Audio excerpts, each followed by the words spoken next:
Bonjour à tous et bienvenue dans cette nouvelle vidéo sur le logiciel Fusion 360. Dans le tutoriel d'aujourd'hui, c'est cette pièce que nous allons modéliser ensemble. Nous allons faire la modélisation pas à partir de ce plan, donc sans plus attendre, c'est parti pour la vidéo.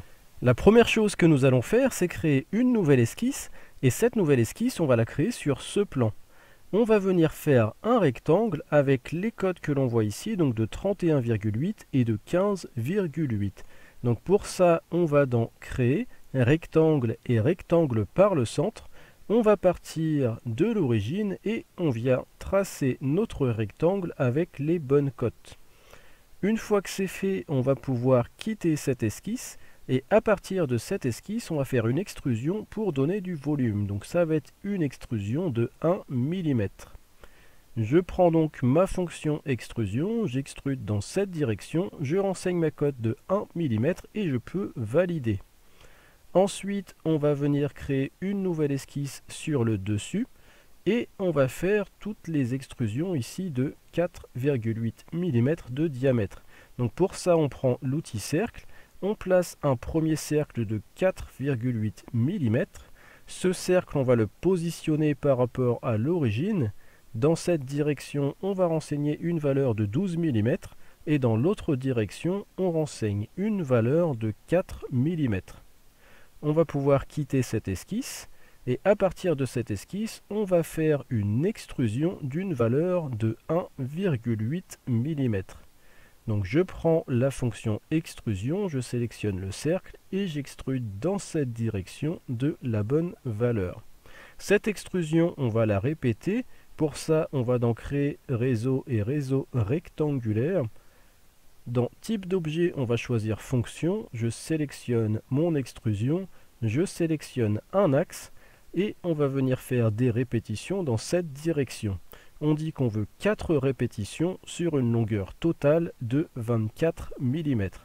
On fait également une répétition dans cette direction. Cette fois-ci, on n'en veut que 2 sur une longueur de 8 mm. Et on peut valider. On a le dessus du Lego. On va passer en dessous et on va venir évider. Donc on voit qu'ici, on a une hauteur de 1,8.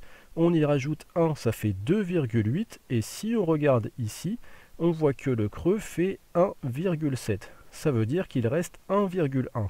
Donc on supprime cette face et on dit qu'on veut garder que 1,1 mm d'épaisseur. Donc on voit nos extrusions qui sont évidées. Et si on vient mesurer, on trouve une valeur de diamètre de 2,6. Ça correspond à ce qu'on a sur le plan ici. Donc ensuite, ce qu'on va faire, c'est les parois de 1,2 mm. Donc pour ça, on va venir créer une nouvelle esquisse. Cette nouvelle esquisse, on la crée sur ce plan et on va venir faire un décalage. Donc on prend l'outil décalage et on vient décaler le contour de cette façon d'une valeur de 1,2 mm.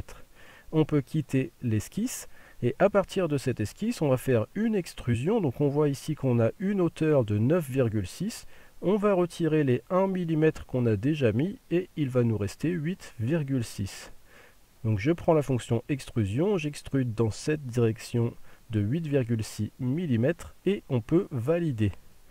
Donc là, on a le Lego qui prend forme, tout du moins sur l'extérieur. On va pouvoir passer à l'intérieur. Donc on voit ici un diamètre de 6,51 et un diamètre de 4,8. Donc pour les faire, on crée une nouvelle esquisse ici. On prend l'outil cercle. On va faire un premier cercle de diamètre 6,51 et un deuxième cercle concentrique avec une valeur de diamètre de 4,8. Ces deux cercles, on va les positionner par rapport à l'origine. On va renseigner une valeur de 8 mm. On voit que les deux cercles restent bleus, ça veut dire qu'ils ne sont pas totalement contraints. On voit qu'on peut encore les bouger. Pour les contraindre, on va mettre ici une contrainte d'horizontalité entre le centre des cercles et l'origine. Et on peut quitter cette esquisse. À partir de cette esquisse, on va pouvoir faire une nouvelle extrusion. On va sélectionner la partie à extruder. Ça va être une extrusion dans cette direction. Et dans type d'étendue, on va mettre vers l'objet et on va sélectionner cette face. Et on va faire OK. Cette extrusion, on va la répéter. Donc on va donc créer réseau et réseau rectangulaire. On sélectionne la dernière fonction. On va sélectionner un axe qui va être celui-ci. Et on va faire une répétition dans cette direction d'une valeur de 8 mm. Donc ça va plutôt être 16 mm, pardon, dans cette direction. Donc on a maintenant nos 3 répétitions. Si on retourne sur le plan, on voit ici qu'on a des extrusions de 0,2 par 0,6 alignées avec tous les trous. Donc on va créer une nouvelle esquisse sur ce plan. On va zoomer un petit peu et on va aller dans créer rectangle et rectangle par le centre. Et on va venir tracer un rectangle de 0,6 par 0,2. On va mettre une contrainte de verticalité entre le point qui est au centre du rectangle et le centre de ce cercle ici, et une contrainte de coïncidence entre ce point et ce trait. On va pouvoir quitter cette esquisse. À partir de cette esquisse, on va faire une nouvelle extrusion. Ça va être une extrusion vers l'objet et on va prendre cette face et on peut faire OK. Là aussi, cette extrusion, on va la répéter. Donc on va aller dans créer réseau et réseau rectangulaire. On sélectionne l'extrusion, on sélectionne un axe. Et là aussi, on va faire une répétition dans cette direction. On dit qu'on veut 4 répétitions sur une longueur de 24 mm. On va pouvoir créer une nouvelle esquisse toujours sur la même face. Et on va faire un nouveau rectangle ici. Donc on va donc créer rectangle et rectangle par le centre. On vient tracer un rectangle de 0,2 par 0,6. On va mettre une contrainte cette fois-ci d'horizontalité entre le centre du rectangle et le centre du cercle. Et une contrainte de coïncidence avec le rebord. Et on peut quitter cette esquisse. À partir de cette esquisse, on va faire une extrusion. Donc, comme précédemment, on met vers l'objet et on sélectionne cette face et on fait OK. Ces extrusions, on va les répéter, mais cette fois-ci, on va utiliser symétrie miroir. Donc, ici, on choisit fonction. On va sélectionner celle-ci. Donc, on va la sélectionner en bas. Et ça va être une symétrie par rapport à ce plan-là. Et on peut faire OK. On va faire une seconde symétrie miroir. On va sélectionner donc cette fonction, celle-ci et celle-ci. Et on va faire une symétrie de tout ça par rapport à ce plan. Et on va pouvoir valider en cliquant sur OK. Donc maintenant, ce qui va nous manquer, c'est les nervures qu'on voit ici, donc de 0,8 sur une hauteur de 6,3. Donc pour les faire, on va créer une nouvelle esquisse sur ce plan.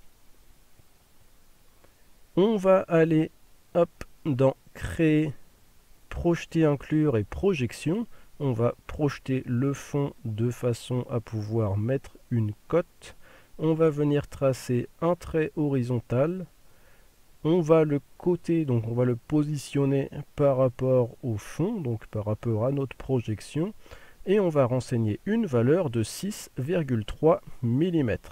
Ensuite, on peut quitter cette esquisse. À partir de cette esquisse, on va faire une première nervure. Donc on va donc créer nervure. On vient sélectionner ce trait. On dit que c'est une nervure de 0,8. On va l'inverser parce qu'elle est dans la mauvaise direction. Donc là, elle est bien placée.